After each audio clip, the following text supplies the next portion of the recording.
Hi guys, it's Adam and welcome to Thursday Talks episode 46. We are sat in the dark again.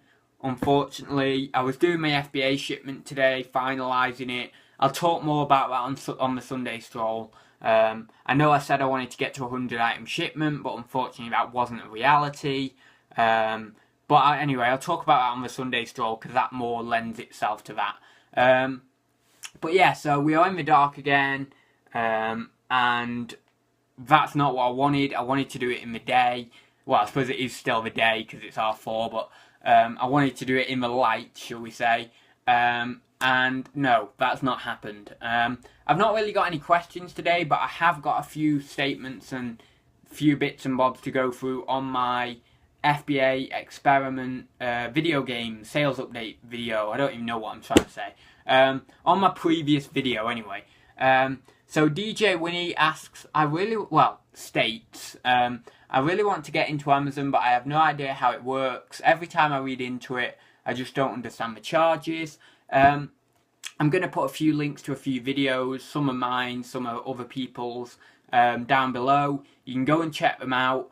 I've tried to do my videos on FBA as simplistic as I can.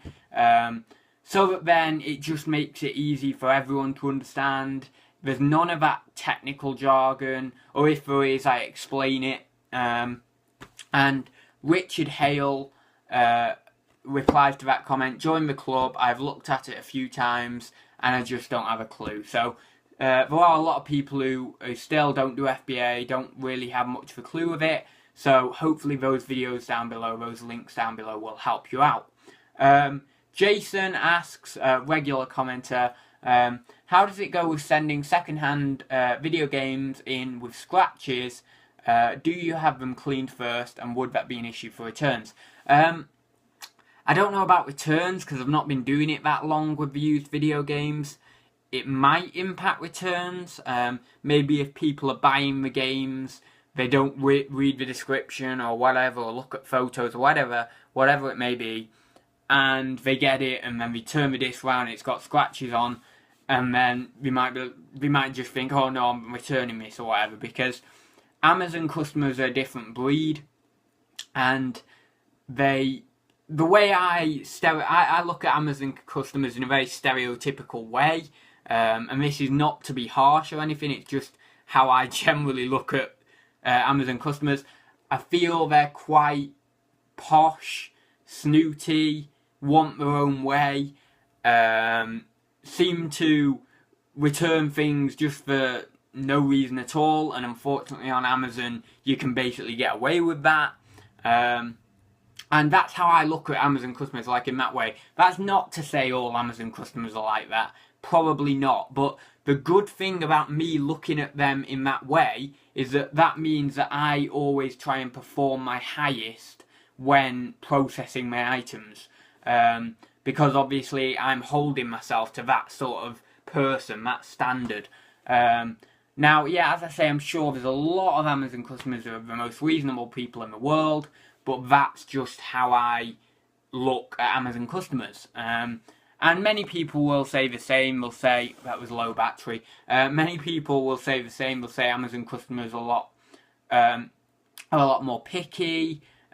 They generally want to buy a lot more new stuff, not used stuff. They obviously want the one-day delivery. You could probably say Amazon customers are impatient because they want the one-day delivery, but I think we all are nowadays with online and deliveries and all that sort of stuff.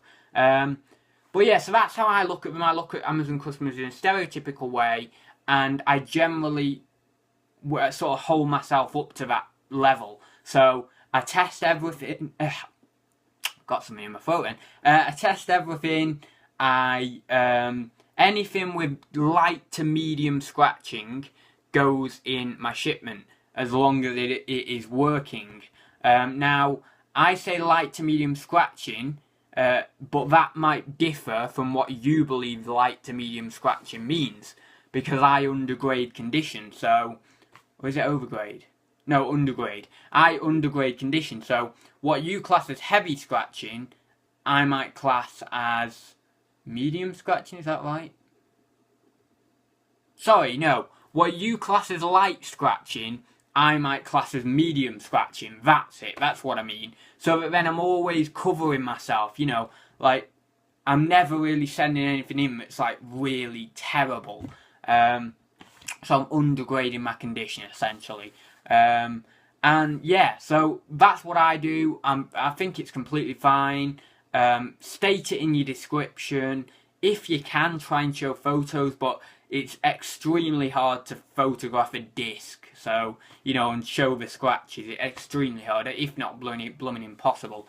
But yeah, it might be an issue with returns. I don't know. Maybe I'll talk about that in the future when I've been doing it a bit longer. But yeah, I don't know on that one. So yeah, that's... Oh, and sorry, no, there is one more. Nick Evans asks, does FBA pack them for you? I assume you mean the items you know that you're sending in. Yes, they do. They pick, pack, store all your items. Obviously, you've got fees and stuff involved with that. You have to label them up with an Amazon unique barcode, and then they scan them into the system, and then they go live. There's many videos on YouTube actually where people go into the Amazon centers and show you around, and you know, you can see all the robots at work and the people at work and stuff like that, and how it works basically, essentially. But yeah, as I say, I'll leave those links down below to those videos. So Nick, you're very welcome to check those videos out as well, because I think they would help you. And yeah, so that's about it. There's a few other questions and stuff in there. Well, not questions, but like sort of statements, but I don't really feel the need to read them. So yeah, hope you liked it, guys. Don't forget to comment down below with questions for next week. Don't forget to give it a like, and if you haven't, please do subscribe, because we are getting ever closer to that 1,000 subscribers, and it's exciting. I don't even know what I'm going to do for a giveaway, but I best do a giveaway. Yeah, actually, give us some ideas for a giveaway. What would you like to see in a giveaway? I was thinking something to resell, you know, brand new sealed Lego set or something like that, something that can be resold, or if you like that sort of thing, you can obviously build it or whatever. And because I'm into Lego, it's sort of trending, you know, it's on trend with what I like as well. So yeah, anyway, I'm gonna ramble now. I'm lost for words, so I will leave it there. So see you very soon, guys.